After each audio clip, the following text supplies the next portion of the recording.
septiņas. Šeit jūs viņus arī visas redzat. Varbūt kaut kur šis tas pārklāsies nedaudz, jo viss tomēr ir saistīts mums šodien ar nekustamiem īpašumiem.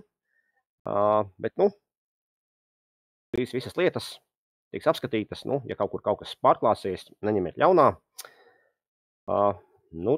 Tad arī aiziet. Sāksim ar pirmo tēmu. Un pirmā tēma mums ir piemēri lietotam un nelietotam nekustamam īpašumam PVN vajadzībām. Slaida pirmajā rindkopā ir minēts galvenais.